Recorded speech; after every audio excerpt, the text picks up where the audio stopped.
Within our tiny band of perception, we, the human being, have the gall to think we know where we are. We think we're on a rotating sphere, orbiting a star, inside a solar system, inside a galaxy that sits inside other galaxies. And then you open the Book of Enoch and suddenly this map completely changes. The sky is not empty. Nature is not autonomous. Death is not abstract, and reality has gates. We think in terms of planets, but this text speaks in terms of realms. We're so used to perceiving our reality this way that we barely notice what this idea smuggles into the room. A planet is an object. It's measurable, it has mass. It can be photographed from outside of itself and placed inside a larger mechanical diagram, if you believe such things. But a realm is not exactly measured. It can be entered.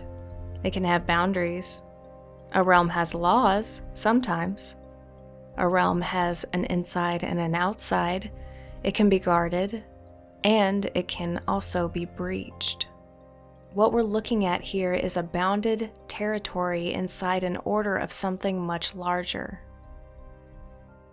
And this is important because it changes the entire crime of the Watchers, really. If Earth is just a planet, then the Watchers coming down from the heavens sounds like aliens traveled here from a distant, perhaps similar solar system. But if Earth is a realm, then everything feels a bit different. They cross from one jurisdiction into another, and the text is not subtle about this. In Laurence's rendering, God tells the Watchers that they have forsaken the holy heaven, that they were spiritual. Their dwelling was supposed to be in heaven. Humanity is flesh and blood, living out its condition on the earth. Heaven had its inhabitants, and earth had its inhabitants.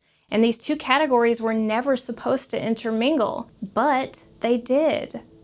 The heavenly has entered the terrestrial, the spiritual fused with the physical. The upper jurisdiction has reproduced inside the lower one, and suddenly the world is full of beings that the system was never designed to house. Desire was never the real issue here. Trespassing was. The closest modern visual I can think of to describe how this world works is a snow globe. There is a firmament, and there are extremities to the earth, foundations beneath it, winds holding structures in place, and regions outside the normal architecture of the world. Laurence's translation is blunt about this. Enoch sees the receptacles of the winds which preserve the foundation of the earth. He sees the stone which supports the corners of the earth. And then the text goes even further. Enoch reaches a place where there is neither the firmament of heaven above nor the solid ground underneath it. And Laurence calls this the prison of the stars, or more precisely, a desolate outside normal reality zone that becomes the prison for disobedient stars and the hosts of heaven. In Laurence's chapter 35, Enoch describes this place. Not only is it missing the firmament and earth below it, it also has no water above it and nothing on wing. It says the spot was desolate. Then he sees 7 stars there, and the angel explains, "This place, until the consummation of the heaven and the earth, will be the prison of the stars, until the secret year." The stars are bound because they transgressed in the commandments of God, and did not come in their proper season. This is one of the most loaded lines in the whole cosmology. Timing is sacred in Enoch. The astronomical book is obsessed with proper courses, gates, and a 364-day year. So a star violating its season is basically the celestial version of the Watchers violating their station. And it's made even weirder with the secret year. That phrase is begging for an esoteric read. The stars are bound until the consummation of their crimes in a hidden or secret cycle. It suggests there are hidden time cycles behind visible time. It's saying that heaven has a hidden schedule. and some members of the heavenly host broke it. If we read this through an astrological lens, this becomes about forbidden or rogue influences. Stars and planets were understood as powers that govern destinies. So if a star appears outside of its proper season, its influence enters the world at the wrong time. That is catastrophic. It means that a force that should be contained in one section of the cosmic timing is leaking into another. Now here's where the story gets a little bit uglier. The official crime scene of the whole Enoch story is the descent of the Watchers, yes. 200 heavenly beings come down to earth, and the unstable Nephilim are born because of this. But before we allow the Watchers to absorb the entire blame for this, notice this section might be indicating a prequel. Now, later Gnostic texts will speak openly about 7 rulers over the 7 heavenly spheres. Now, Enoch does not use exactly that vocabulary because technically Enoch is not a Gnostic text, it's much older, but the architecture is already here though. 7 astral beings, heavenly command, improper season, imprisonment, punishment outside of normal reality. So maybe, just maybe, the Watchers were not the first breach. Maybe they were a second symptom. Maybe the clock of divine timing broke before the veil broke.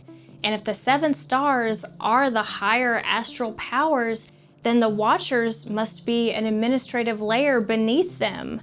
But the deeper corruption may have started above their heads. If spiritual causality depends on the right act being performed under the right star at the right hour in the right season, then this detail matters more than anything we've seen thus far. They are the first sign that the operating system has already failed. The heavens are supposed to authorize action by timing, but these 7 stars do not keep their timing. All 7 of them decide to go rogue for some reason. The sky itself becomes disobedient. And if the Watchers are heavenly beings stationed between the upper order and the human realm, then this suddenly explains the madness of their descent. They don't simply wake up one morning enamored with another species for no reason. They're acting inside a corrupted astral field.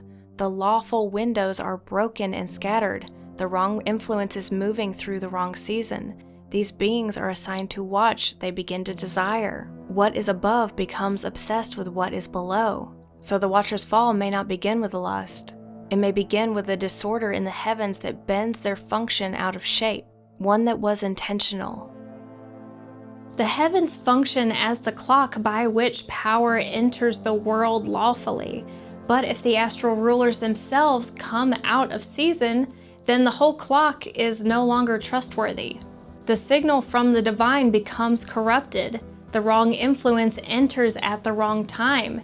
And if the Watchers are stationed between the boundaries of heaven and earth, then they are exactly the class of beings that would receive that corrupt signal first. They stop watching and they start intervening. They stop observing and they start transmitting. And they believe it's the right thing to do. That's how the Watchers take the fall, because their rebellion may be the visible surface of a higher astral crime. The 7 archontic stars break the order of time, and the Watchers become the ones who carry the disorder into the human realm. By the time humanity sees the consequences of this, the breach has already moved down the chain. It begins in the heavens as unlawful timing. It descends through the Watchers as unlawful contact. And it becomes embodied in the giants as unlawful flesh. This is the real horror story of the Enoch cosmology. The sky goes wrong first, and then we all die because of it. Now we know why, theoretically or textually, why the Watchers would choose to come down and do what they did. What we do not understand is why the Archons would choose to tip divine timing into chaos. Did they know what would happen? Were they even thinking about us down here on Earth when they made their pact, or were we just collateral damage? The hidden knowledge thing is not the ultimate crime, it turns out, because it seems to be a delivery system. If the entire point was that humans cannot ever know about makeup or astronomy or weapons or roots or signs or moon knowledge, then the flood fails immediately. It was completely pointless because this knowledge does not vanish after the flood. It just mutates, it survives and expands, and it actually becomes our civilization. The more likely idea is that knowledge is the accelerant, not the target. The target is actually yield. The Archonic layer wants divine fragments embedded into the lower realm because that creates instability, appetite, conflict, grief, longing, dependency, and predation. It turns out the Nephilim may not have been an accident in the model. I don't think the Watchers knew what they'd become, but I'm highly suspicious that the Archons did. They're a biological exploit. They're a heavenly signal forced into earthly flesh before the realm can hold it, and that is why they're unstable. They are extra-worldly spirits shoved into humanish bodies like overstuffed sausages. They are a yield engine born from category violation. And then the blood drinking suddenly matters a lot more. If Nephilim feed on blood, this is not just monster energy. Blood is life force. Blood is embodied vitality. Blood is the carrier of the thing the system wants harvested. They're violent because they are designed around extraction. They turn the human world into a suffering farm by appetite alone.